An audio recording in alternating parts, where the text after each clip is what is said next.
Hey everyone, before we get into the podcast, we want to announce some updates with our Power Monkey courses leading into 2022. We are excited about continuing to offer our gymnastics and weightlifting combo courses, 1 and 2 day offerings. If you go to powermonkeyfitness.com, search under the events tab, you'll be able to see what we already have on the agenda for 2022.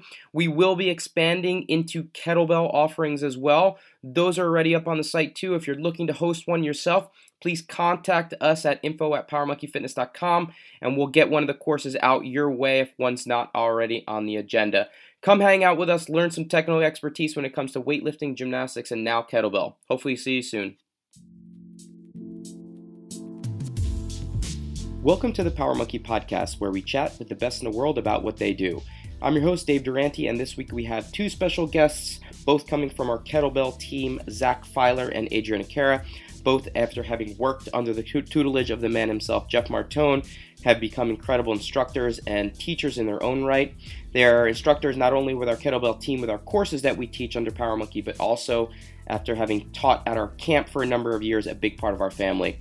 We're very lucky to have them both on. They work very closely together after having owned CrossFit Hinge up in the Seattle area for a number of years together, as well as having founded 206 South, a nonprofit that is meant to give fitness opportunities to the kids in the inner cities of Seattle, a way for them to find fitness, find kettlebell training, to find CrossFit, something that's close to both of their hearts, but also Zach, after having grown up in that area, giving the kids of the area a little bit of a better route moving forward and finding fitness as a way out.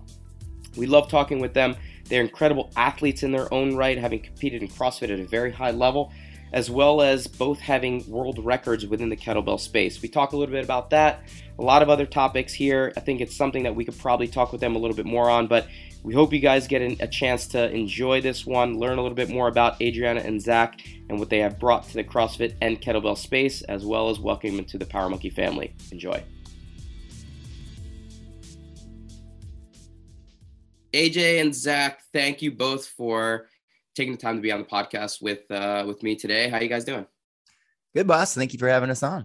Of course. AJ, how about you? All good. Thanks for having us here. I feel like we're not that far away from each other, and we probably should be doing this in person. I hate that we're both in the Pacific Northwest and we don't get to see each other nearly enough. Yeah, there's a big misconception of how close Seattle and Portland really are. It's true. It's just stone's throw away, 3 hours away. Yeah. Given the traffic, it's 7. Right. Exactly. You don't know. You're just rolling the dice every time you get in the car. Yeah. Well, we did get a chance to see each other fairly recently, which we'll talk about a little bit, which I think was not only fun to actually hang out in person, but also pretty enlightening from my perspective for having finally been able to sit down and do a full day kettlebell seminar with the two of you, which we'll get into in a little bit. But before we actually talk about some of the kind of nuance within kettlebell and some other things, the amazing things that you guys have going on, I just want to get some perspective, because I don't really think I know this, how each of you actually got into kettlebell, because it's not the kind of thing that you just jump into right away. And even within fitness, it's a little bit of a niche. And I'm curious, maybe we can start with you, Zach, how kettlebell training kind of fell into your lap and how you kind of found a love for it. Yeah. So yeah, it's totally a niche thing. Like we're always like the add-ons. I'm like, oh, it's this and kettlebells. And like everyone like kind of throws it on their logo, or like, and then we should throw something like that into like a workout. And no one really gets the whole concept of it. And that includes myself. When I first was getting into it, I actually got into kettlebells because of CrossFit. So some people like it's different. And I've been doing CrossFit for like a long time now. Like I remember like the first games and I kept refreshing the leaderboard to see who was going to win. And then I was like, who's OPT and who's AFT? And I was like, who won actually? But as I was kind of getting into like more like functional fitness training, at that time I was with the fire department. I was a live-in. So I was what was called a resident. It was kind of like my fraternity experience per se in college, which was more like community college and living at a fire station. So it's like a blue collar college, you know? And I was working construction at the time. So it all made sense. Where you learned to drive the fire truck. Exactly. Yeah. And deal with bullet wounds. Yeah. It's all right. That's probably a whole nother story by itself. Oh yeah. It's a whole nother thing, but I was training people to get ready for like fitness stuff like exams and like physicals and whatnot. So I was kind of like getting my toes wet in like, personal training. And I was really finding that I actually enjoy that a lot. And then I stumbled on to CrossFit. I saw it on like, it was like a little blip in the bottom of like Outside Magazine at the time. And I like looked up .com and I saw that they were using kettlebells and I was broke as all get out. So like I had like the basketball that was gutted and that like weighed 80 pounds because it was filled with sand and stuff. So I was trying to do workouts outside, but I did manage to get a kettlebell from like Play It Again Sports. And I didn't know what I was doing with it. I think it was like $4 a pound. And at the time I was so broke. And the girl I was living with was pissed that I bought it and didn't like trip in for like, you didn't check in with her? Nah, man, I just showed up with it. Like, it wasn't like a puppy, it was a kettlebell. I'm like, look what I got. And so wait, well, what weight did you decide to start out with? Oh, dude, it was 53 and 35. That was all you could. That was all that was available. So of course, I'm getting the 53. I was like, I'm already going to get it, and I was knocking around the back of the car. You didn't know to seatbelt it in yet. Yeah. So then I started working at a gym because somebody was like, "Oh, could you start teaching a kettlebell class for us?" And then they were like, I think at the time, like the only like big accredited one out there was the RKC, and I got signed up for it, but it was like super far out. As far as when I was actually going to get to go to it. So because I was CrossFitting, I also looked on CrossFit.com and they had specialty courses coming up. And I saw that Jeff was going to be coming to a part of Washington. It was a couple hours away. So I decided that I was going to go to that kettlebell course as well. I just signed up for all the kettlebell courses because it made more sense to just do as much as I could and spend all the money I didn't have and figure it out. Like, What year was this? Oh man, I'm bad. 2008, 2009. Oh no, it wasn't 2008. This is like probably 2007 or so. Something. Oh yeah, that checks out. Yeah. The math checks out. Your level one. Yeah. But way before I did my level one. I was kettlebell before I was my level one. I had to like fly to Arizona to do that. Who was interning at your level one? Spiel was, and Zach's old interning. Yeah, he was interning, and I didn't really know who he was. And he probably remembers this, but we lined up next to each other to do like a running workout. And I was like, I got this. And like took off trying to keep up with him on a 400 meter and then just imploded on push-ups afterwards because I was so tired from the run. I got so tired. Like that little guy runs so fast. But so I went to Jeff's kettlebell course. And when I was at that, because Jeff was working the courses as CrossFit Kettlebell at the time, he was the SME then.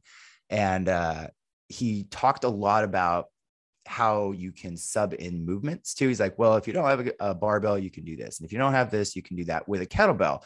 And because I was broke and I didn't have any of that equipment, let alone thinking about where I could, there was no Rogue or anything like that. I think I ended up eventually getting plates from like Wichita Falls as far as bumper plates go in Texas. But I started subbing everything for kettlebells. So I actually got really good at looking at .com and making these kettlebell workouts kind of based off material Jeff had given me. So when I actually opened up my first gym, and at that time I had also gone through RKC too, so I'd also gotten a little bit more exposure, but I was still gravitating more towards the style that Jeff was teaching me. And that's like a whole nother thing I'm sure we'll get on later about how our style is a bit of a hybrid. But when I opened up my gym, like CrossFit was CrossFit and it was hot at that time. In 2009 when you opened. Yes. Yeah. Thank you. When I opened up the timeline straight. The first gym in 2009, it was really hot, but it was like hot for like muscle ups and overhead squats and like everything people had seen. I think the New York Times had just written that big article when it kind of like pushed out there. That's really dating myself. All right. But anyways, I took that into our gym. Like I was like programming a lot of kettlebell specific stuff and kettlebell substitutions, which actually, in my opinion, make it a lot harder. So it was something we became known for. And that was kind of how it started for me. Now that's just like a long, windy road I can go on, but I'll probably pass the ball over to AJ because I don't need to do 18 years of my life right now. But that was how I first got involved with it. I was a young trainer and it was the most affordable thing that I could do when I was really broke. Yeah. And then you met Jeff and he just made you fall in love with the. Oh, dude. Yeah. We'll get to Jeff at a certain point. Cause I got Martone stories and really how Jeff is, he's really changed my life a lot. He was texting me already this morning. He's like, can we get on a call? I'm like, no, man, I can't talk to you right now. Cause it's like a 45-minute conversation. Dad, I'm busy. Yeah, exactly. Yeah, AJ, how did you get into kettlebells? So around the same time that Zach was opening up his first gym, Zach was also he's a great writer. One of our staff called him a regular Hemingway the other week. We did not know this. We had to figure out a purpose for this at camp. All right, go on, AJ. I do a lot of ghostwriting. People don't know it's me. Yeah, exactly. So Zach used to blog 3 times a week, him and his brother Nick. And so he was posting his program openly as well, correct? Yes. So my mom's CrossFit coach up in North Vancouver, Canada in 2010, maybe, found Zach online, and Zach started programming for him. So Zach was kind of like my grand coach almost before he became my coach. He used to run a competition every year called Pipe Hitters. That was like a CrossFit competition, but without any pull-ups, muscle ups, like without a lot of body weight stuff other than. What's that all about? No gymnastics stuff? Dave's deeply offended. Well, we didn't snatch a barbell or anything either. Like stuff that like big burly guys who would maybe get crushed at like a regular local smoker could come in and just like crush regional athletes. And it was really fun because you just never knew who was going to win. And we had some like games athletes that came to it. And just got eviscerated. And then they come back because they were like, well, that was fun. It was like, it doesn't matter that I got beat at that competition. There was no muscle ups. I totally would have won. If you had programmed double unders and muscle ups, I totally would have won. Oh yeah, there was no double unders. So I went down with a group of friends for the first time in 2012. So I was not even 21 yet, and met Zach for the first time. And then I went every year. Got shellacked every year, maybe cried after a few events. It was really hard because I wasn't doing a lot of kettlebell training up in Canada. And then in fall 2014, Zach posted for the first time that he was looking for interns outside of the members of his gym. I overly eagerly emailed him right away, probably with like a resume and cover letter. And he was like, who is this girl? And he emailed back and was like, yo, like in-house means you have to like live here in the country that you're not from. And I was like, yeah, man, I'm gonna pack up my Toyota Corolla and move down there. And he was like, oh, okay. And so I came down to interview for like 48 hours, taught a day of classes with you guys, and drank a lot of black coffee. And I was coaching, but I had never like done the split shift, like full-time coach thing. And Zach was like, well, I don't know if she's going to hang, but we'll offer it to her anyway. Yeah. And I came down here about 7.5 years ago. Yeah. And never left. I never left. Yeah, we have a pretty part of the life. Yeah, we have a pretty in-depth process that we were running at that time as far as our internship program go. And we still do at this current time, but it also involved like a lot of satellite interning too. So like when I said open, I was like, you're talking about the satellite internship. I was like, AJ, you should do that. And she's like, no, I want to move down there. I'm like, you want to be about that life. You can come down here, like see if you can hang. I needed the full immersion. I just knew, like I'd met Zach several times. I knew dozens of people who had done seminars with him or been coached by him. I saw how his athletes were like truly a team, even if they weren't like competing on the regionals team. And I just saw that stuff and I was like, you know what? I think I was just like drawn to it. Like, this is what I need. I wasn't a very well-rounded athlete. I came from a dance background where you have to exert yourself like maybe for 1.5 minutes or 2 minutes for your performance. And then that's it. And I wasn't dancing at a very high level, so it wasn't a lot of exertion. So I had a lot of good, like physical literacy to like barbell snatch and stuff like that. Like I could kind of move my limbs in concert. But my aerobic capacity was, we could say, quite poor. And Zach took me from a very biased strength athlete to a very, I would say, well-rounded athlete. Very aerobic athlete. Aerobic athlete. Yeah, tell your friends, let Hinshaw know. Yeah, I think we could probably talk about your incredible aerobic capacity when it comes to kettlebell training in terms of what you've done, world record wise and things like that, which we'll bring up in a minute.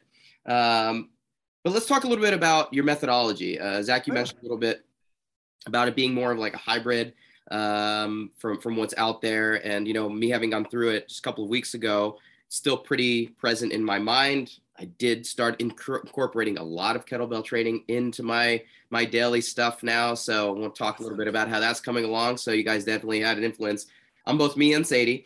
But let's talk a little bit about kind of main tenets about the way that you approach it. You've made it very accessible to most people. I think that's important to be able to break it down in a way that people, like you said, I had one kettlebell, I had 153, and it became something that kind of resonated with the way that I train and the way that I run my gym. So it's kind of like, give me some of the tenets behind your methodology and the way that you approach it. Yeah. So a big part of that too is that I'm very proud to say that I've been mentored by Jeff Martone.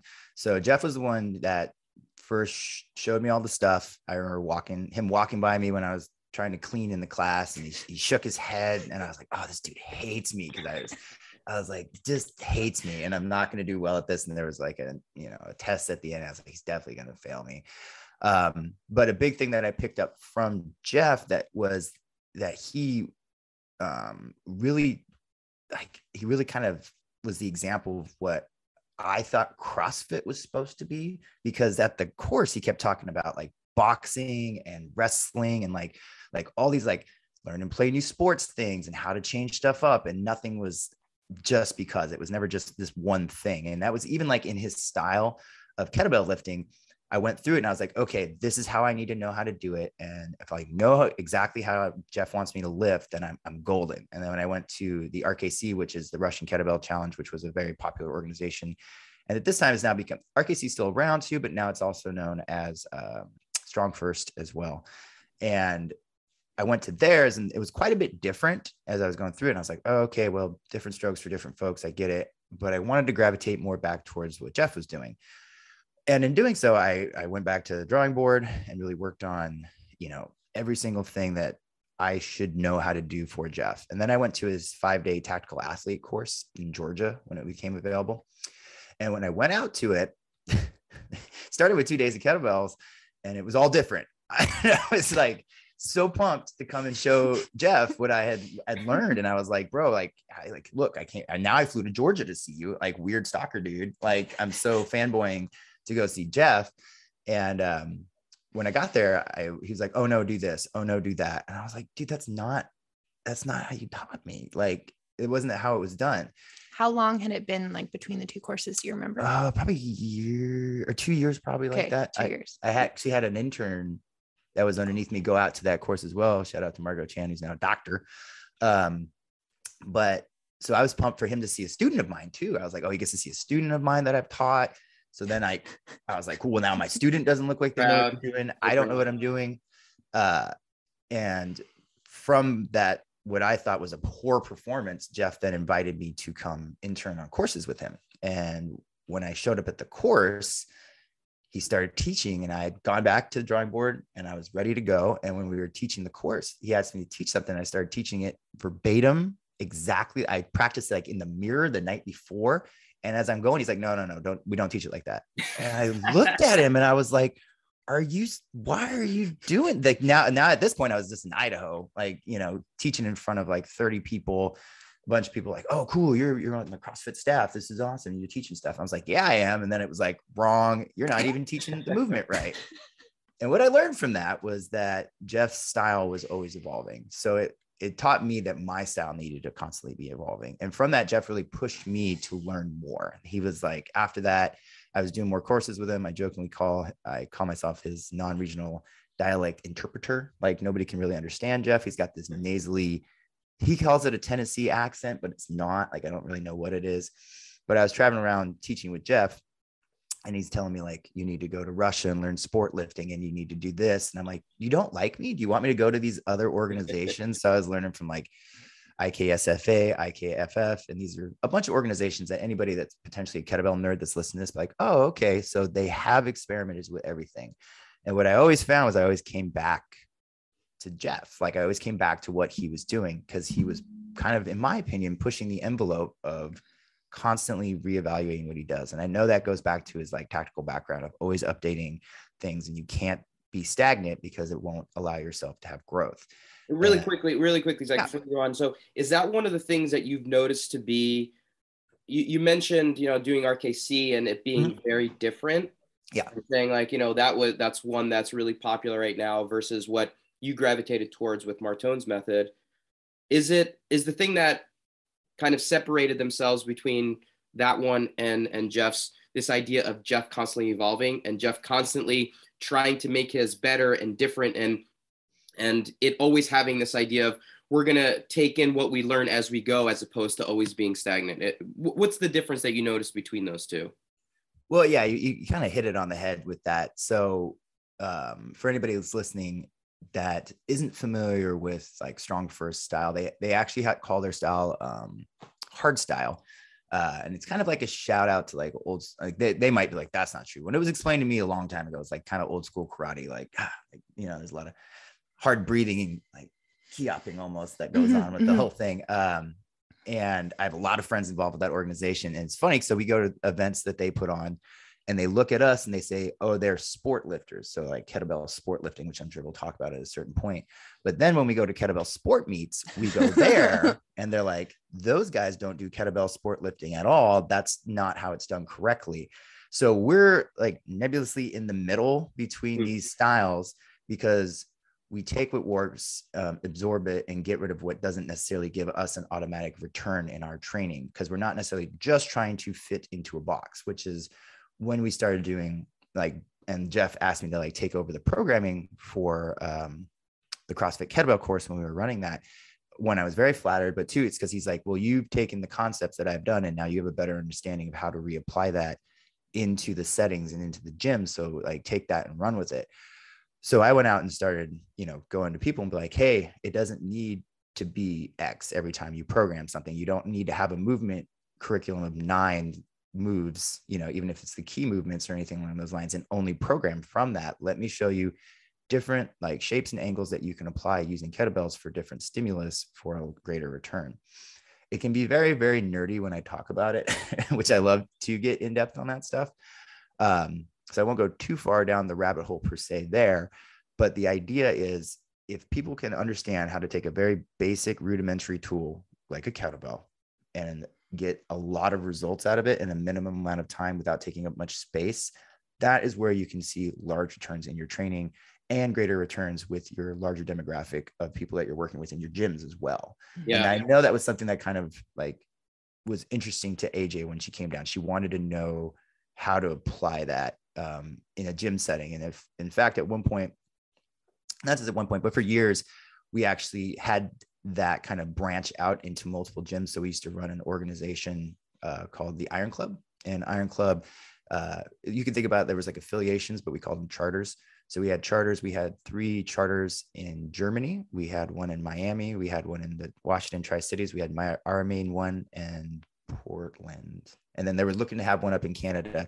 And really what it was a kind of a sign off that I like people have to go through an internship with us. And it was, I would give them the ability to start an Iron Club charter.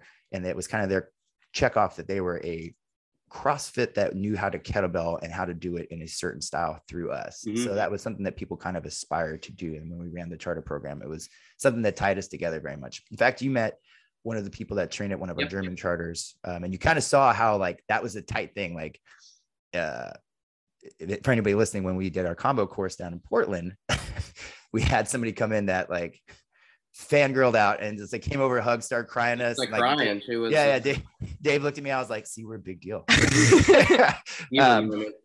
it was a big thing because we had that connection through the training and methods that we did. Yeah. So kind of a larger response there, but the idea is we always are trying to move forward with what we're doing and redesign it, not to just be flashy and new. It's not like the 24-hour news cycle or anything like that. We only are going to take and apply things that really work. And if they do work or work better than what we're doing, then we need to update what we're doing and kind of work with it. Mm-hmm. Like a process of refining more than like being flashy or or new just for the sake of being new. Right. I think that's pretty critical, right? To always be constantly, this idea of evolving, I think, is important. One, not to be stagnant, but also to be taking in new things. And I think that's one of the things that we've been very lucky to be able to expose ourselves to other specialties within the Power Monkey world at camp, which I want to talk about a little bit, but how maybe the endurance world and what Chris has taught you, or what Chad and Mike have taught from the weightlifting world, has impacted maybe some of the things that you guys teach, or the way that I teach, and the way we've kind of maybe just tweaked some of the things after having learned some other specialties. And I know that's impacted the way that I train and the way that I teach gymnastics, but I think it's probably had an impact on all of us in very particular ways when we're working with new specialties that we weren't exposed to otherwise. Well, I know for us, it's such a game changer. Like camp, like when I first went through and Jeff had me come out, and we were actually guests, we had to go through all the stations. It was such an eye-opening experience for me, especially from somebody, like I said, that's constantly trying to absorb and trying to understand and kind of refine new details and styles, or just here for validation. So something that we really talk about a lot when we teach our courses too, is we're like, there's a difference between doing something and knowing that you're doing it and doing it correctly. It's like, I can get someone into a proper position as a coach and get them hinging correctly to utilize their hamstrings better, yada, yada, yada. But I want that athlete to know why they're doing it. So when we go through the stations, hearing you talk about skeletal lockout and things along those lines in the handstand and how to get structural is exactly the same thing we talk about in locking out with our kettlebells. When we talk about a certain grip and how we don't want to overgrip the kettlebell, and we go through the rowing station and we hear how they're talking about doing that, it comes back to it. Certain styles of breathing that Chris does at aerobic goes directly back to the breathing cycles that we do with kettlebelling. It's just, it goes on and on. There was the jerk. They used to teach the head up kind of Pez dispenser jerk, and we would reference that, and then they changed it because they updated their thing, but we would be referencing that, like, hey, you probably went through that at the station, and they didn't. But for us, when we heard that, because we would talk about bringing your head up in the send off of a double kettlebell push press or a single bell push press and or a jerk, I was like, oh, boom, it's not like a barbell. It is like, here's someone doing that exact same concept. So for us to see people that were masters of their craft really like pushing into, because I love when I from my background, like, you know, you want to be like, you know, jack of all trades, master of none. And I've kind of got away from that process myself. I'm like, I want to be good at everything, but I want to have my 10,000 hours and other things too. And I want to be a master of things that I'm looking at. So when somebody is all in a row, like Lindsay is a gold medalist, you know, like it's insane. You can hear her talk, or when we hear you talk, or Shane on bars, and hear people like get it generally excited and nerd out. And you can see like how that comes back directly to what you do. It's huge. And we're really lucky that, again, that we have that operation to kind of be like the gray man in the middle, and it can reapply to other people's stuff. So you can take kettlebells and complement gymnastics, and you can take it and apply it to other things without necessarily having it to become your specialty. If you're going to focus on gymnastics, you're probably going to put a fair amount of time into just getting the structural basics. And people need to understand that's the same thing with kettlebells, that you really, it's not, oh, I just learned to swing in 5 minutes. It's a definite process if you really want to do it well. Yeah, for sure. And I think one of the things that makes kettlebells enticing to a lot of people, same thing like it was for you when you first found it, is access, right? You need a kettlebell. I got 153 kettlebell, and I know that I can do eventually an endless amount of different things with it. It can help me in so many different areas. You know, weightlifting maybe is a little bit more challenging because you need a barbell, you need a set of weights, you need a space to be able to drop. Kettlebells gives you access the same way that like handstand does. I just need a floor space. Yeah. So it's the thing, it's something that can be accessible to just about everyone. Very, very simple. You don't need very much. Now, along with that, like in a CrossFit setting, most of the time a kettlebell workout comes up, or it's implemented within a particular workout, it's one of two things, right? You're going to see an American or a Russian swing, and that's basically it, right? But there's so much more that, you know, especially after having spent the time with you a couple of weeks ago, that can be utilized in the way that you approach it. Now, when you're in your own gyms, and I really like the recommendations that you gave, and I want to go into those in terms of ways to implement training with kettlebell a little bit more. How do you implement kettlebell training into your own gym? Is it something that, okay, we're putting a WOD and it just incorporates the same thing that a general CrossFit gym would use? Or do you have a particular way that you do long cycles, do a lot more? Do you do a lot more of the front squatting? Do you do a lot more double kettlebell work? Is there something that you like to use? So if someone came to your gym, they would say automatically kettlebells are used differently here than they are at other gyms. It's a really good question, and I'm going to kind of roll that over to AJ in a way too, because interestingly enough, you heard my story. So I was just training out behind my house, and eventually I opened my own gym because there was no gym. There was no CrossFit that I could go to. So outside of doing drop-ins, teaching people, or when I get, called upon from gym owners to come audit their coaches and they want me to come watch their classes and stuff like that, which is something they do. People are like, why is this guy here? Because I'm telling you, if you're doing a good coaching job. Yeah. But more importantly, like AJ actually, she started when she was like in high school and stuff too. And she had a lot more gym experience and kind of got mentored on other people. So she can really tell you more the real difference of, I was immersed in a general CrossFit culture and I was used to just certain movements. And then I walked into, this program and everything kind of changed. So like, what was your experience as far as, I'm not doing X now, everything's with a bell, but it's still the same. Like, what'd you get out of that? Well, I found out, I think probably my first week in Seattle with Zach, that not only did I not know how to do anything except swing, I was also swinging wrong. So that went awesome. Found that out in front of a client, not a good feeling. And for me, I think the biggest thing was the focus away from that anterior loading in the quad to the posterior loading of the hamstring. I had actually, and this is the most Canadian thing ever, partially torn my hamstring at bobsled tryouts when I was 20 or 21. And because I was 20 or 21, I did not get it checked out. The bruise showed up a week later.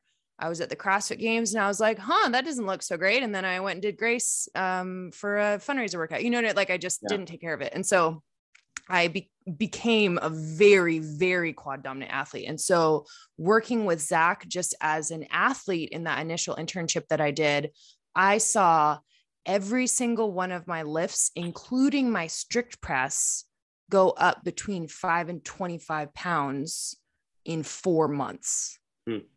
I had already been CrossFitting for 3.5 years. Wait, you're saying strict press with barbell, not strict press with kettlebell. Strict press with barbell. My deadlift went up, my back squat went up, my front squat went up, my snatch, my clean and jerk, every single lift, just like skyrocket PRs every day. And she also was a very reliable lifter. And that was the other thing that it's like, it just probably won't mention this about herself, but like when we did team regionals, what was that year? When we did it together? Yeah, there was like 2016. Yeah, 2016, there was like a snatch ladder. And not only was AJ very strong, but she was very reliable. So on our team, she was running through the end and ended at a 175 snatch, and the clock was running down as she was walking to the bar. And my brother's like freaking out. He's like, she's got to go. I was like, AJ's got this. Like, I was like, she's got this. She's her shoulders are stable. Everything's good. And she totally sunk that lift too. So she won the event. It was dope. So just before we move on, I think it's important to note that listeners out there, they're not just gym owners, they're not just experts in their fields, they're also amazing athletes. Like you're mentioning the games, you're mentioning having won events at regionals. Both of you in your own right competed at a very high level, not just have been around the sport forever, but also in your own right understand the athlete side of it too. Both of you competed at a very high level. Yeah, thank you. Thanks. Yeah, thank you, Dave. I get shy, so I'm like, let's move on. So I think maybe the thing to take from it is that, we talk a lot about kettlebells making things accessible, but it's not, it is for everybody. So at that very high athlete level, and you've seen this at camp, right? That we have games athlete come through, and really like unlock some stuff with them, spending 2 hours on kettlebells with Zach. And we have people, who come in with previous injuries and maybe they can't hold a bar in their back rack, or they have, one side is injured or they have a disability or something like that, like making workouts more adaptive as well. Like there's just so much you can do with single kettlebells, double kettlebells. Like whatever the athlete needs, it's really customizable. And so I wouldn't say that every workout in our gym is kettlebell focused only, but almost every day there's an option to add that in if what's written on the board in the workout doesn't necessarily suit you. Yeah, to really kind of like circle back to your question on that one, Dave. It's not that we, especially when AJ came down, we aren't always just lifting the bells. It's an additional movement that we have placed in there. So it just adds to our toolbox. So like if there's a workout that is going to be like a running, like they'll get overhead squats per se with a barbell. And then we're going to put a specific movement in there, including the kettlebell too. And then that it's not just added. It's not like a lot of people are like, well, I guess we'll do a kettlebell thruster because we haven't done kettlebells in a while and we need to do a thruster or something like that. Everything we do is purpose driven and we put it in there correctly. Same thing along the lines. I'm probably sure that you're, like you probably like the wall walk now that it's like in CrossFit more and as an actual tool, and you can see people can either do it right and get a return from it, or they can do the like spider up the wall and then fall on the ground. And like, okay, you're doing something in the context of competition. Are you getting any positive return in your training out of that? Our biggest thing was like, we would do that and come back around. So in our gyms, our people actually have a very high degree of physical literacy, even if they are broken or busted and come to us for that kind of rehab access. And when athletes would seek my services out like online or something like that, can you be my coach? And I was always like, I'm not going to be your coach. I'm a performance coach. And I would add to them. And it would usually come in the form of additional kettlebell movements to add to degrees that I saw they were weak at. Their hamstrings are weak. I can fix that. Their shoulders are unstable. I can fix that. Something's wrong. I can fix it. And getting them with a different tool sometimes is kind of what the change is. Yeah. It's more of an active way of doing it. Like you give people a lot of accessory work or mobility work, they maybe don't do it. You get them working in a way that they feel like they're actually training as they're doing it, and that's going to have that return. So yeah, it's not tricking people into it. Yeah, and to go along with that, that was one of the biggest takeaways for me from the time we spent together. The programming component and the way that you made kettlebell accessible for anyone from a programming standpoint. And there were basically like two main things that you recommended people doing, right? You had your 200 front squats per week, which I'd like you to describe a little bit. And then you had your 9-week cycle. And I would like to go over each of those. I started doing the 200. I'm in my 3rd week right now. Yeah. And my legs are looking swole. Nice.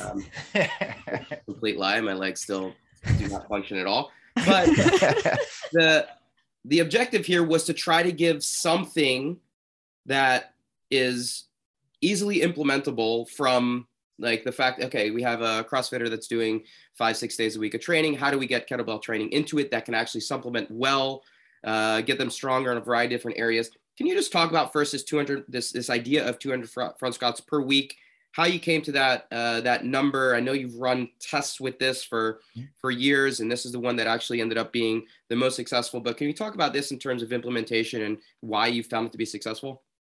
Yeah. So a large part of our 200 rep, sometimes we call it a program, sometimes we call it a challenge. Usually we just say challenge in the context of when you are going out and teaching courses and or talking programming. Sometimes with some people, you will get, 2 to 3% in a group that's going to want to like gut their entire program and start back over. They want to have something that they can go in and implement the way they like to program, and they want to add kettlebells to it.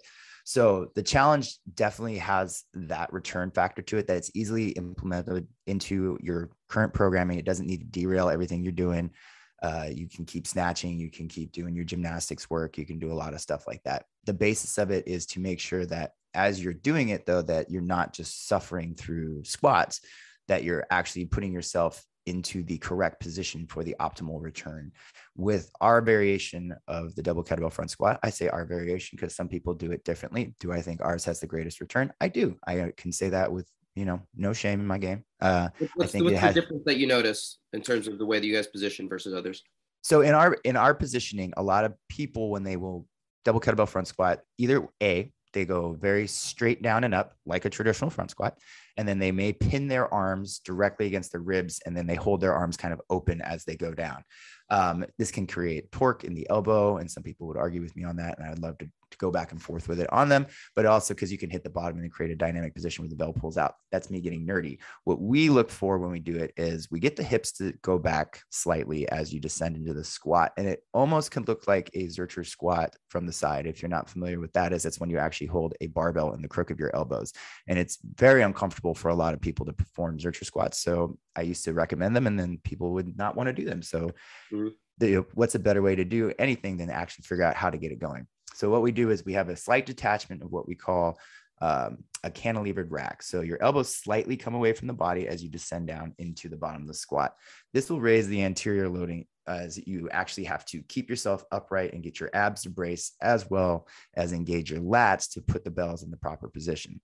I can teach, and I was saying, the swing takes like this long to learn and you're never done with it. I can teach people how to double kettlebell front squat correctly in like 2-3 minutes. It's super easy. Now having that like fortitude to push through the uncomfortableness of dealing with those is a little different. So what we look at for with the 200 rep squat program is it's pretty simple. You take 4 weeks, and this is based off of a program I put together for myself that I'll circle back around after I explain the program. But for 4 weeks, you accumulate 200 double kettlebell front squats a week. The ideal weight here is 53.35. We'll kind of circle back to our love of 53.35 later on, I'm sure. But that means 253s for guys, 235s for ladies. And honestly, it's based kind of off frequency method, meaning like just like if you're like, oh, I'm gonna do a bunch of push-ups. How am I gonna get better push-ups? I'll accumulate push-ups throughout the day. So that kind of thing. So I took frequency method and applied it to the double kettlebell front squats. And it was like, you just need to get 200 done in the week. Now, let's say you're going to be doing an Olympic strength training session. You could warm up with those kettlebell squats and just do like 5 sets of 10. Boom, you got 50. You owe an extra 150 during the week. I do tell people it's good to try and get 100 rep day in. As far as 100 rep day, that could be like in a conditioning workout. So it could be like, 10 rounds with 10 reps in there or something along those lines. You can put them into an EMOM format. The idea is to kind of change the stimulus and get after it. People ask like, can I go heavier? I'm like, yes, you can, but odds are you're probably going to compromise positioning of what we're looking for to get that weight where you want. So you spend 3 weeks going through that program where you're accumulating the reps during the week. And then on the 4th week, you deload, you go to double 35s for the guys and double 26s for the ladies. It usually feels amazing because you're like, man, I've been trying to get all these squats in. And then I tell people to go out and test something. And this kind of became a toss away that I was mentioning at the end of courses. And when I told people the results I got from it casually, they were going nuts. And then like, I was getting all kinds of DMs from people like, I did it and here were my results. And the results I'm kind of speaking about with that, I've had a very sporting life. So I've accumulated quite a few injuries throughout the duration of my time. At one regional competition, I actually, broke my back, fractured my back. It's called a spondy fracture. So I caught a bad clean and got all these little fractures in a disc. And I had to do an immense amount of rehab to recover that. And I obviously used a bunch of kettlebells to do that. Fast forward years later, actually, when me and AJ were then at another regionals, my back got destabilized randomly leading up to the event. So it was like a psoas thing and everything kind of got like out of whack. So I managed to like limp through it, still put on a good show, but it was definitely not comfortable.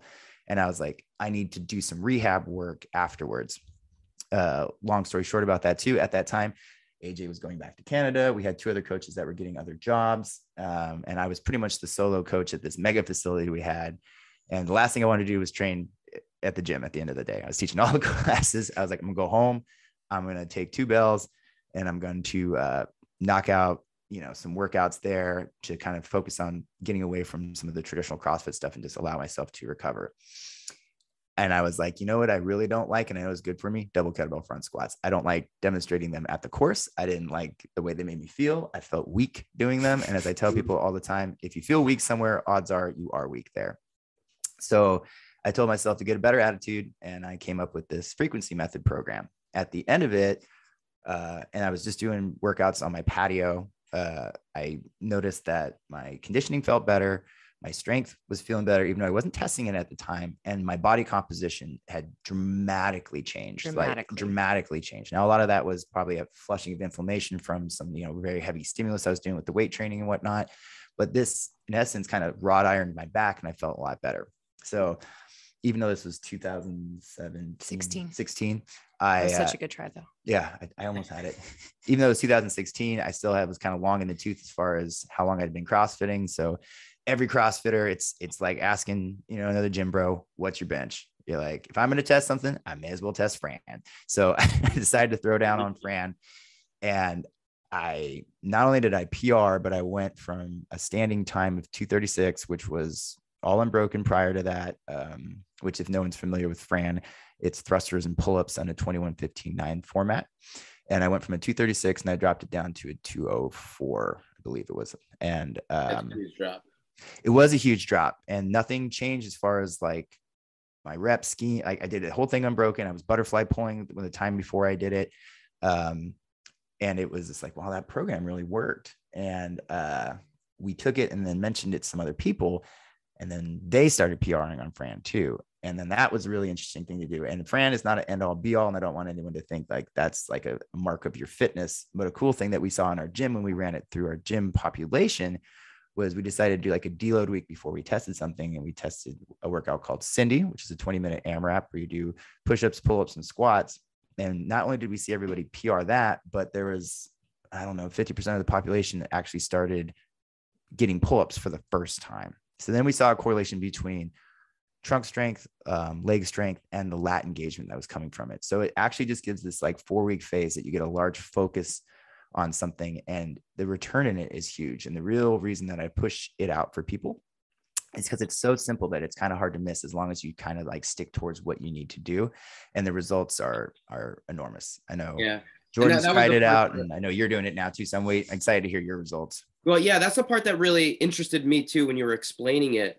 This idea of not only getting lower half stronger, getting trunk stronger, getting core stronger, but you saw a lot of increase in terms of your membership's pulling strength from just that, the maintaining of the position of the front rack with the independence of the weight started to translate into people having stronger lat strength, which is almost like a secondary effect that you probably wouldn't anticipate.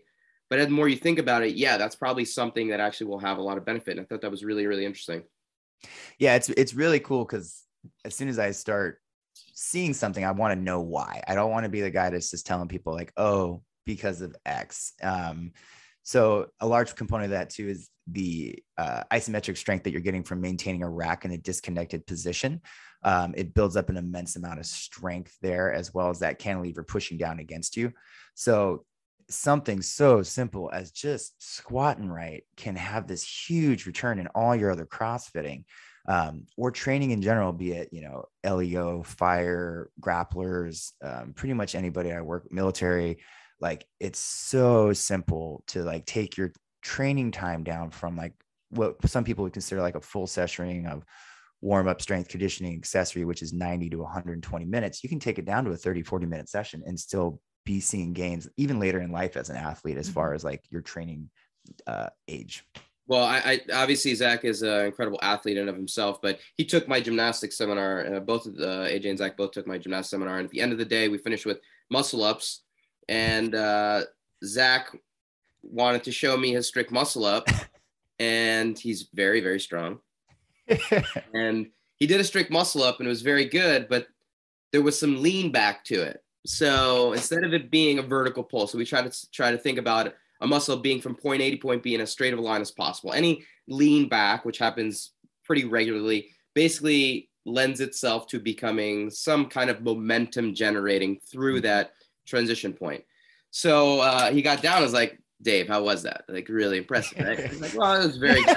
Strong, great false grip, great pull, but there was some lean back, so there was a little bit of momentum. And you could tell he was a little bit frustrated, but he was like, I can fix that. And rarely do you see an athlete be able to make a change as quickly as that did. He didn't even get down from the rings. He was just telling, I was giving him corrections as he was on the rings, and he did a second rep that was perfectly straight up and down on his pull. And it's crazy hard to make that change, even with rest, even with time. So for him to be able to make that change tells me that not only does he accept change quickly and understand his body and how it moves, but it tells me that his pull strength is amazing. And I would imagine that a lot of that comes from what you're talking about. I can't imagine that you do a lot of muscle up work. It probably comes from the ability that you generated from heavy front rack positions, the ability of you getting so strong with those kettlebells that it translates into what I saw you do on the ring. So that's one of the reasons why I want to start doing more kettlebells, because I think it'll have more translation to my gymnastics as well. Well, thank you. It's funny. I always come back from teaching at camp, and I'm always like, everyone forgets that I do any gymnastics. Like we did. I was doing the bar station, and they're like, "Oh, do some toes to bar," and I just doing toes to bar, and Tilly's like, "Oh my God, look how straight Zach's legs are!" Like, or like I'm. Or when you try, we don't expect glide kip. Yeah. I'm always picked last for the handstand walk. And everybody forgets that I'm actually fast at it. It will not happen again this year. It will not happen. I gotta keep the sleeper going. But yeah. No, and an interesting thing about that. So thank you about saying that I'm strong. It always feels good. But honestly, I would, and AJ could probably vouch for me. I mean, I do a lot of heavy kettlebell training. I'm not gonna lie. It's probably 95% more than anybody else that's not like kind of in my area that does, but 80% of my training probably still only goes to 53s. Like that's the majority. I will, like, people see on Instagram me messing with heavy bells and doing stuff like that, but 80% of my training is 53s. Like yeah. I don't need much more than that to build that strength. And honestly, when I'm more so doing the heavier stuff, it's just for me to know that yes, I have that strength to do these other things because I'm doing stuff correctly. That's good to know for the everyday user out there. Yeah. I want to jump over to you, AJ, because I want to give you some love around what we were talking about from earlier with regards to your incredible accomplishments within the kettlebell world. Now, you didn't come from kettlebell. You know, you talked about the endurance side of things not being in your wheelhouse, coming from a dance background, and you've since gone on to break some world records within the kettlebell world. Can you talk a little bit about what the record was? And what goes into something like that, kind of the training that went along with it, and how you went from someone didn't really have the endurance to someone that then broke a world record that was based basically around an endurance type of a training session. Well, thank you, first of all, for saying so many nice things. Yeah. So the event was a 1 hour long cycle. So that means that you're doing kettlebell clean and jerks. For me, I was doing it with a single bell. So a 35-pound kettlebell. You can switch hands as many times as you want in an hour or a half hour long set. But you cannot put it down. So it has to stay either in your rack position or overhead if you're going to rest. And I did 844 reps in 1 hour. That's just insane. That's absolutely crazy. So 844 reps in 1 hour, not putting a kettlebell down, 35, one single. And can you just describe the kind of what the long cycle actually looks like?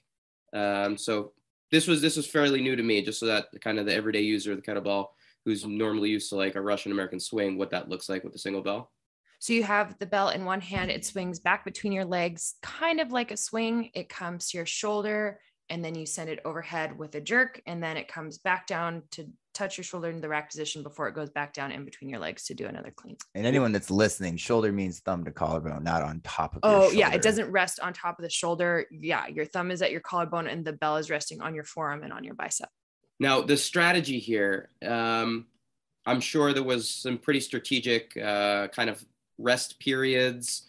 Switching was probably done very strategically. What was the way that you approached it in terms of how you took the rest and also how you ended up switching? So this was actually great coaching from Zach. He saw my training, obviously oversaw the whole thing, made sure as we were doing the sets, basically it just got longer and longer. I started with 10 minutes and just slowly worked my way up. I think the longest set I did before I did the event was maybe 48 or 52 minutes or something like that. Enough that I knew like, oh yeah, I can make it through the last 8 or 12 minutes. But what we ended up doing is using a cadence clock. So you get an analog like kitchen clock, and you buy some page tabs from Office Depot, and then or your locally owned office supply store, and you put little page tabs around the clock to indicate when it is time to do a rep. I took it one step further and had a second color of page tab that indicated when I was to switch hands.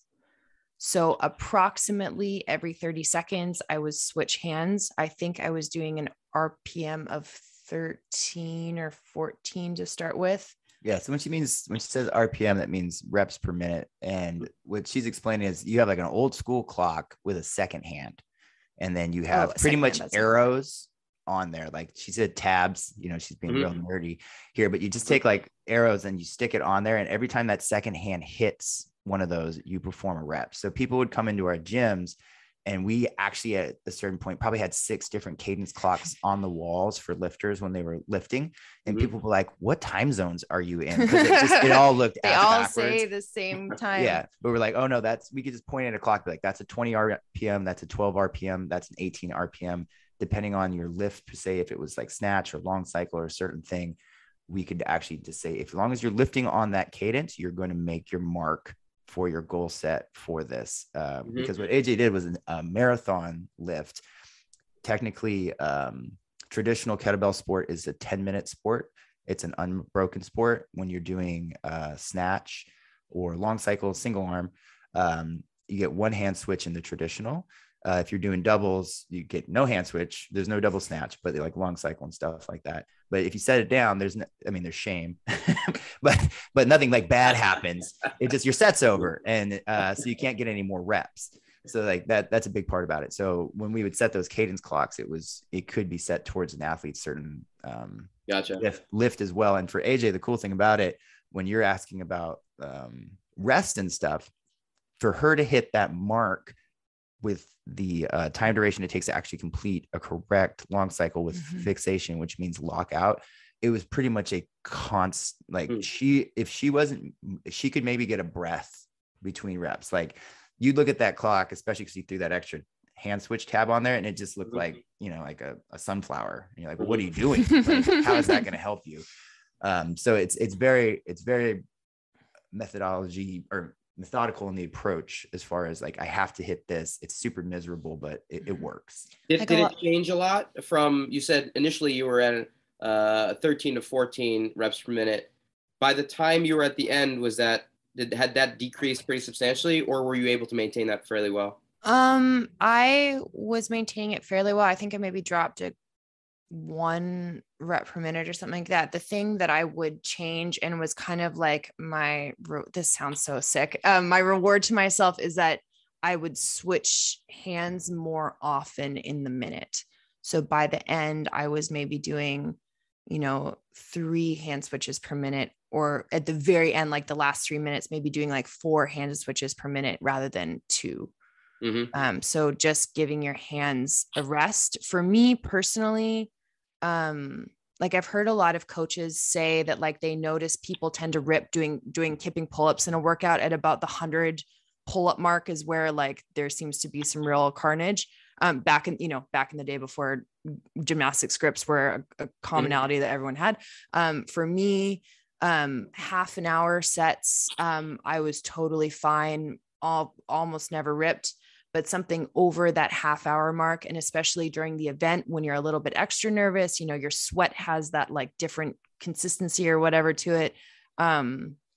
It was a little bit harder. So just the like relief on your hands of like, oh, okay, you just have to do, 3 reps and then you get to switch was really mentally rewarding for me and helped me keep going. Well, and a thing behind that too is our teams had set a number of world records in kettlebell sport lifting. So you have one as well, or you do have one? He never talks about it, but he does. I don't ever talk about mine. And I'll mention mine in a second, just because it's one of those things too. People see like, why would you do that, Zach? Like, what's the point behind it? But as far as AJ's, which was really cool, when she set her, like, AJ, how tall are you? 5'9". So AJ's 5'9", and she's got a really long wingspan. My wingspan is probably 6 feet.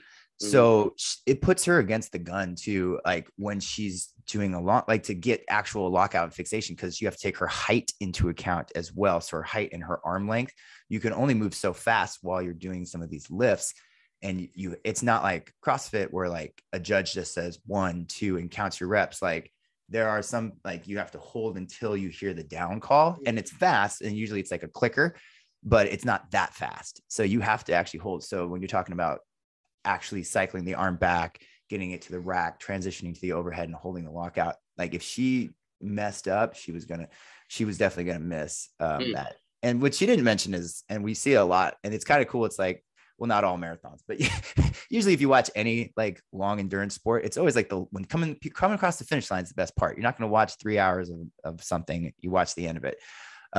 So there is a sprint. So she did have the work capacity to pick up the rep count and go above her rep count at the end. So, and that's kind of like a testament to show where efficiency, work capacity, and everything's actually demonstrated, where you're 57 minutes into a lifting session and okay, these last 3 minutes is where I'm going to go. Yeah. My song just came on. Let's get it.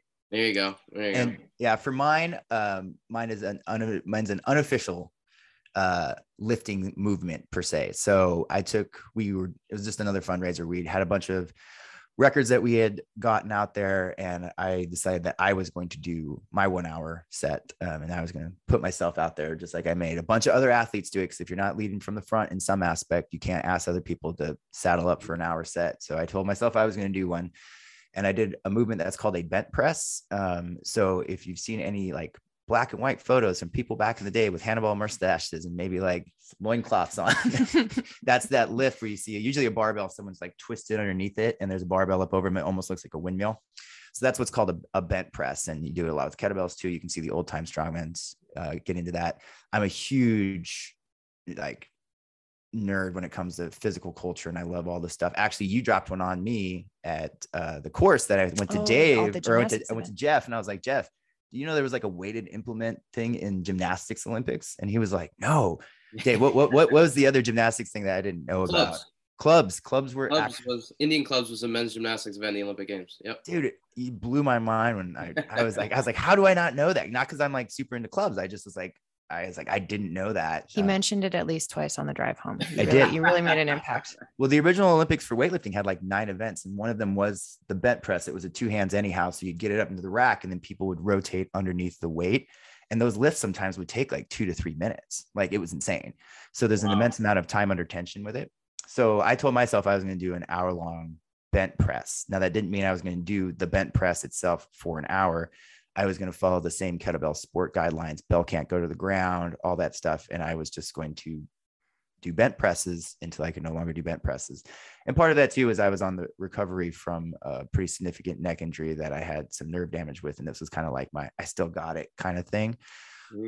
So I went out with a 53-pound kettlebell, and I did 695 reps unbroken in the hour time span on that. And I would recommend to anyone listening, not because I care if you beat my record or not, but don't do it. I was twisted like a cue for a week afterwards. Like there's a picture of me, like my hips are all saddled off, and I'm like holding the beer with my brother. I'm like, look what I did. Look what I did. And then he saw the picture. He's like, you can't post that. I look like a question mark. Yeah. And then we went out that night, and I was like, oh, I'm fine. This is great. And then I woke up the next day, and I was like, and I kind of like oozed off the couch, and I was like, it doesn't worth it. Well, clearly we know who the real fit one is. AJ, after an hour long cycle, no big deal. Went to work out the next day. She was feeling great. God, no, I think I slept probably 12 hours. I was not in a good place. Which isn't very much for her. She usually tries to sleep 14 hours a day anyways. I love it. We're already over the hour. You guys mind sticking around for a couple additional minutes? Yeah, sure. Of course. One more thing. So one is just getting back to the everyday CrossFitter, swinging those bells, using them in workouts. There are probably a lot of things that you see from a technical standpoint that you would automatically want to fix. Are there common errors that you see the everyday CrossFit athlete doing that would be kind of the top of the list that you would recommend them trying to look at a little bit more closely to kind of make sure that they're a little bit more at least aware of what they're doing? Common errors, common fixes? Oh yeah, I could rattle those out real quick, but I understand you're paying too on that. We're at the hour mark, Dave. Origin stories are always like the hardest. When I know. We're trying to keep it. I was even trying to keep it tight. Second episode. Yeah. Like when we had Martone, we couldn't get to any actual technical things because it was just story after story about him coming up, growing up in Boston, and it was like, we have to have a second episode because origin stories take up too much time. Well, I was lucky enough for the first time in 5 years to get to co-coach again with Jeff this weekend at one of our Power Monkey courses. We haven't done an 8-hour course together in a very long time. We just get to see each other at camp. So it was definitely like getting the band back together. We were super pumped. But you said like, we have a whiteboard that we do at the beginning. We're like, here's the intro, da, da, da. And then I'm like, oh, and here's Jeff. Jeff will actually do it. And he's like, I'm like, Jeff, why don't you tell everybody about yourself? He's like, so it was like 1972. And I was playing in the big high school game. I'm like, oh my God, we're doing the high school story. You're going to tell the entirety of your life. It's like the director's cut of Lord of the Rings. And I was like, you're killing my clock, man. You know what I mean by killing my clock is I spent a lot of time getting in the hinge and swing dialed in for people. So to go back to your question that you actually had when I just mentioning Martone gets me off topic. What we heavily focus on is, and for me, when I went through your course, it was just awesome because I've only got to go through like handstands with you. Mm-hmm. And I'm very familiar with gymnastics, talking about shapes and trying to, go into a certain direction when you're doing things. Something that we talk about when we teach our stuff is shapes and angles. And when we talk about shapes and angles is using the angles to create the shapes of the way the arc of the bell is going to move.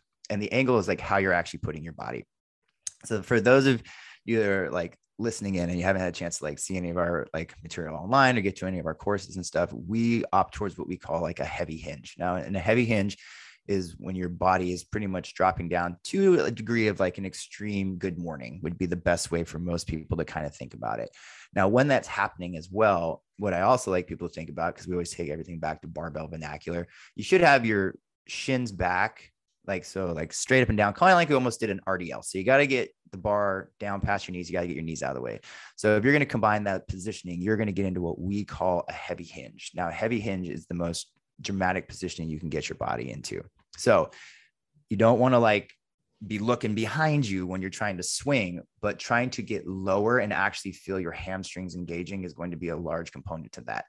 If that's a difficult thing for you to do, starting off with just somebody taking a look at your shins and trying to keep those vertical in the backswing, you're going to start getting pulled into that position of a correct swing. With that pulling of the positioning in there, that's going to start getting you towards where you actually get more of the optimal return from the bell. Then once you tame that, more aggressive position, you can taper it going higher and lower with your body and work towards it.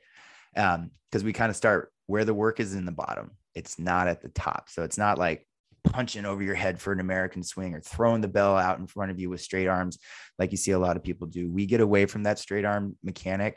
We want to try and create weightlessness on top of the swing, and the work is in the backswing. So getting your body into a proper hinge and getting your shins up, if you just work towards that, you might feel pretty weak. And if you start working towards it, if anything, you're going to get stronger in your training. So you see a lot of people that are maybe more quad dominant in their hinge, leaning forward, knees getting over the toes, especially maybe as a lifter who's used to getting knees way out in front of those toes a little bit more rather than having that vertical shin. Oh yeah. I love my Olympic lifters, and I actually like Olympic lifting too, but the world's already full of quad dominant drones. It's a very sad, lonely place out there, and everyone's just kind of huddling up next to each other because we all like our quads and this is what we're doing. And very rarely do you get an athlete that's, hamstring dominant, posterior dominant. And some people might say that you do, and it's pretty easy to see if that's true or not by putting them into a hinge position and if the knees are coming forward, because the body is going to try and travel. And I'm sure you're super used to seeing this in the gymnastics world, especially in like people trying to get into a handstand. The body is going to kind of try and travel the path of least resistance. So if you're more quad dominant, your knees are going to try and shift forward and take over, just like you probably see some people that can't actually get lockout in their handstand, kind of pushing out to like hold muscular instead of actually structural. So yeah, people are definitely going to lend themselves towards that squatty kind of swing. And we do enough movement to do that. And it kind of comes back to like, when you're asking about the different methodology that we use with our training program, yes, we do use a lot of different kettlebell movements that people aren't familiar with seeing, but the main focus in that is getting them comfortable to know when they're deadlifting with like a barbell or when they're doing something else, how to know how to activate their hamstrings, activate their lats. So they actually have built up a much heavier idea of physical literacy through an odd object, pretty much is what most people I think we probably got to get people to either come to one of the courses or check out some of your stuff online or come to camp so we can actually get people to have a visual of some of these things. But I can't get you off the podcast and unless we talk about 206 South a little bit, at least give some shout out to the amazing stuff that you guys are doing out in Seattle with the community there. Zach, you grew up in the area, and I think one of the big things that is important to you is to give back to the place where you grew up, and it's become a big scholarship opportunity for what we're proud of with camp. And I'd just like you to describe a little bit about what 206 South is, how the two of you have grown the program, and what you're looking forward to, because I know there's some really exciting things coming up in the near future with it.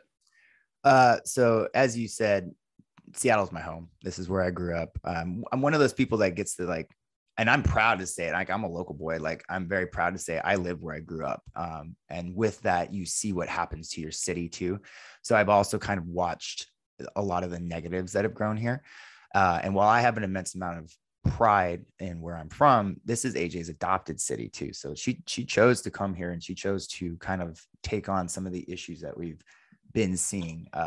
And without getting too in depth with that, and I'm sure we can have another talk on another podcast about the whole thing, but there's just so many talks that people aren't having. And that could be anything from the drug issues that we're seeing in Seattle, the increased violence that we're seeing in Seattle, the unhoming issue that we're seeing in Seattle.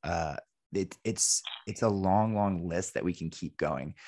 The part of it that sucks for me is when I talk about, drug abuse or people ending up on the streets or the violence. I've seen it from my youth to my age now. So it's a lot of us that were knuckleheads when we were younger. Luckily for me, I ended up with great mentorship and stuff like that. Like Jeff, like a great man, came into my life and really put me on this path that I get to travel the world and teach kettlebells and do things like that. I see friends of mine like on the street daily that are drug addicts, and they're, that's what life took them to. So what we do with 206 South is we decided that one of the best ways to work with our population was to take the gym that we had and pretty much rip the whole concept of it down to the studs and start over. So one, we thought there was a barrier with CrossFit, that it was too expensive. We thought we needed to tackle that first. We needed to have something that people were going to be able to access much easier. We took that by lowering our base price originally. And then we also started a sliding scale for people where memberships can go all the way down to like $20 a month. Or honestly, if someone can't afford it, we're just going to get them in the gym. We also took that model and put it into an area of our city that was in great need. Right. So the south end of Seattle needs this. So we decided to move towards the demographic of people that were going to need it as well. So first we changed up the model of it, and then we went to the place that we saw the greatest need. The other thing that we had a realization in, and AJ can talk about this too, especially because, the way she views how this would benefit her in early age, we see early intervention as the best way to get ahead of some of these problems. It does not mean that we don't think about our adults and our sliding scale and stuff like that. But what we started was a free youth program. It was only supposed to be teens in the beginning. That changes. Now our youngest kid is 4. Our youngest kid is 4. So we have a complete free youth program that offers fitness programs for kids. It also offers now wrestling and jujitsu and boxing and things along those lines. We've been growing that greatly with everything that we've been doing. But what we found for our kids, and some of them come from great homes, some of them come from homes where, it's single parent and that parent's working a lot too. It's not one demographic of kid that we're looking to work for, because I had both parents in my life, and it was just the nature of the area could come up and get you. For AJ, I know she's just as passionate about working with the kids as I am. But AJ, do you want to tell them anything about that, and or like just we're working towards our summer gala that's coming up. So we started doing the math on like what the number or the price point is in scholarships that we offer for free. And it's pretty astronomical what we've done for the city of Seattle just in the last year, really. So, So for me personally, I didn't really have both parents in my life. My dad started using methamphetamines when I was about 8 years old. So he was kind of in and out, and he passed away almost 6 years ago now of an overdose. So for me, having physical activity as an outlet and having the community of the gym was and is really important for me. So now to have been like a teenager in the gym, and always being the youngest one, to now being kind of like gym mom and having, 100 kids looking to me to be their mentor and their coach is a pretty cool full circle moment. So like Zach was saying, in 2022 alone, we've served over 150 kids in our location. We also work with 2 schools, a high school and an elementary school. And we are looking to work with another high school and another elementary school coming up later this year. So that takes us to over 500 kids that have access to us and our programs. We are very, very fortunate to be moving to a bigger facility in a couple of months. It's 10,000 square feet. And we are building it out to make sure that we never have to turn a kid away, and that we can accommodate, every kid who wants to be a part of our programs. We honestly don't care if they love sports or do it kind of begrudgingly, if they want to do sports in school or not. Like, to us, it doesn't matter at all, as long as they're active and they feel as though they can come to us if something's wrong, or they just need someone to talk to who's maybe not a parent or not their friend, but just like an independent, third party adult who can give them a little bit of advice and reassurance. It's absolutely incredible. Go ahead, Zach. Oh, I just wanted to, I didn't know what AJ was going to share, but for those of you that have listened to this whole thing, I do want to just point out, like, we believe in like the magic of movement and the healing properties that come with that. I'm not trying to get all woo woo or anything along those lines. Just what I mean is, so when AJ was dealing with the loss of her father, that was when I came to her. I was like, I need you to start lifting. And that was when we were like, hey, you're going to start doing this marathon training. So like, good friend, I was like, let's do the shittiest thing possible to get through this. And it was a very cathartic experience for her to get out and do that, and to watch someone that came down from Canada as a young woman really like blossom and come through that adversity and pull that off. It was really, really cool. So we talk about the record, but sometimes we don't talk about part of the reason that we push towards it in the beginning. And it's because we think that this stuff really works, and we think that that's what we want these kids to have. And I don't ever care if they lift or do sports or anything. We tell our kids that all the time. And luckily enough for us, we have that attitude. So sometimes we don't expose them to all the stuff, but you guys at Power Monkey have now given us the opportunity to bring kids out to camp. So they get a chance to come out and experience gymnastics and like all the different stuff, from the jumping rope to the rowing. They get to be immersed in a community that like loves physical culture and see these adults like want to support them and foster them. And believe it or not, for anybody listening, we're traveling with 6 kids to camp in like 2 weeks. We looked at one of the kids was asking me about something yesterday, and I looked at my phone at the data and I was like, oh wow, we are getting on a plane in 15 days. Holy moly. So I've obviously we've met a couple of the athletes from your gym through the program over the last couple of years, and they've been incredible. The fact that you're bringing 6 out this time, can't wait to meet the group. They're going to be in a cabin by themselves. They're going to be in their own group. They're going to be living it up. So it'll be exciting to see. This is going to be great. How they all pull up. And you guys are going to be teaching, so they're going to be kind of off on their own. So it's going to be interesting to see how a bunch of teenagers from Seattle area kind of enjoy the middle of nowhere, Tennessee. Well, don't you worry, Dave. Alex, he was our first teen to come out there, so he's coming out too. I'm sure he's like, I got this, guys. Oh my God. I know this place inside and out. They already offered me a job, I'm pretty sure. God, that was the most horrifying. I'm sure we need to wrap this podcast up, but like rule number 1 with the kids is like, don't ever stray away from us. Like, you stay right next to us. Don't bug anybody. And I told that to Alex. And absolutely don't talk to Dave.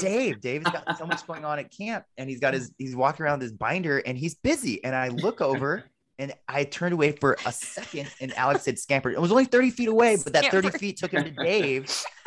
And I was like, Alex, get back over here. And he's like, oh, I'm just asking about a job. I'm like, you're like 14. You're 14, like, bro. Nobody can hire. Get over here. Hey, he's very entrepreneurial. He's out there. He's looking for ways to get involved. So I have no problem with it. He's a very, very good kid. Well, I appreciate both of you sharing your stories, and it's an amazing program. I want more people to know about it, and I'm so excited for what you guys have coming up next with the new space. I can't wait to come up there for the gala. Can you let everyone know when it is and where they can actually find some more information about it? Oh, yeah. The 206 Gala is June 11th in Seattle, and you can find more info on our Instagram. It's at 206.south, and the link in our bio has all the info on it. Amazing. Starts at 5:00, goes to 11:59 when they kick us out, and then who knows where we go after that. So if you guys are looking to come up for a great party, I highly recommend making your way up to Seattle and or donating if you can't make it, because remember, guys, it's for the kids. It's for the kids. For the kids. Highly recommend doing it. We're going to be up there. We're going to definitely be in full team. We're trying to get as many of our Power Monkey team up there as possible for June 11th. So check it out. Check out the website. Check out their Instagram accounts, guys. We really appreciate you guys being on board. Anything else that you guys have coming up that you want listeners to know about?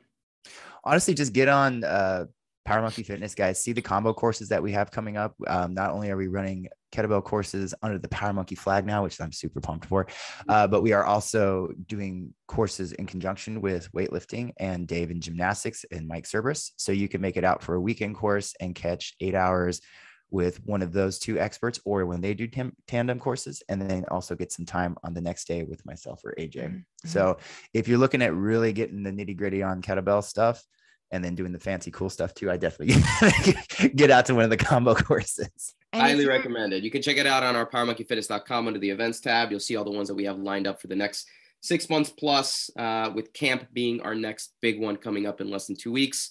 This one is sold out, but if you are interested in coming to hang out with us in Tennessee, next camp is for sale. Actually, for the next year is already for sale. September 25th to October 1st is the next big one.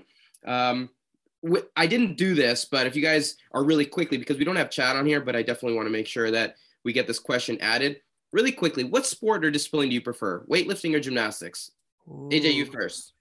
Well, I mean, you're here and Chad's not, so I got to say gymnastics. Exactly. That's the exact correct answer. It doesn't matter whether or not you prefer weightlifting, but what about you, Zach? Definitely going to go with gymnastics there, boss.